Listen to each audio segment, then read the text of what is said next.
Adam Richman spent years on TV as the host of Man vs. Food. But once his run on that show was over, he seemingly disappeared.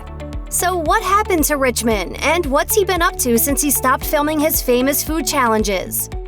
In 2014, Richman used the hashtag #Thinspiration in an Instagram post, and commenters immediately called him out, noting that it was popularly used to glorify an unhealthy and extreme weight loss, not celebrate healthy goals. If Richman had just apologized and removed the hashtag, things may have gone differently. But according to The Guardian, he responded with expletive-laced comments, including one that encouraged a follower to harm themselves. In the week after Richman's Instagram exploded, The Washington Post confirmed that the Travel Channel pulled the new show they had planned with him. It wasn't just a matter of hitting the pause button on something that was in the process of being developed either. Man Finds Food was ready to go. It was pulled just days before it was set to debut in July 2014, and it didn't see the light of day until it finally aired in April 2015. There was a second season, but you may not realize it. It was renamed Secret Eats with Adam Richman for what would be its final season. Man vs. Food returned without Richman, replacing him with new host Casey Webb. So why did Richman quit in the first place, and why didn't he return? According to the Huffington Post, Richman was starting to worry about the toll on his health the show and his lifestyle was taking. In addition to having developed sleep apnea, he also said that catching a glimpse of himself in the mirror made him rethink what he needed to do to get healthy. I think I possess somehow less intellectual fortitude than a wild elephant. So go figure. Hope I done you proud, Mom. And based on what he told The Guardian, he stepped away in part because he thought the show had simply run its course. He told them, "The spectacle diminishes over time. I believe that if you wait for your audience to say they want to see something new, you've waited too long." I quit, I'm leaving. Richman has also taken some time away from the culinary world to take a trip that was years in the making. In 1987, he'd had plans to visit Jerusalem with his family, but terror attacks that took place at the time caused them to cancel the trip. In 2019, he finally went.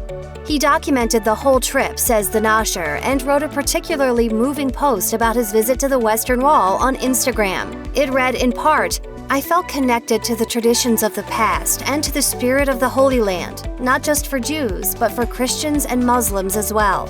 I took one of the prayer books they had there and prayed passionately and fervently, not just for myself, but for my family and all of you guys as well."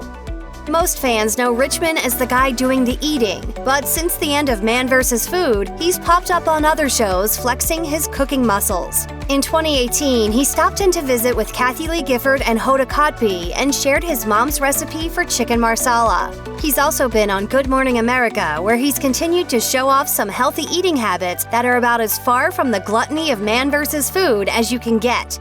Richman is putting healthy spins on some classic comfort food, reaching out to fans to show that you don't have to give up those hot and hearty meals when you're eating better. The theater might be the last place you'd expect to see Adam Richman, but he's actually got a degree from Yale Drama School, and since the end of Man vs. Food, he's gone to the stage with some heavy stuff.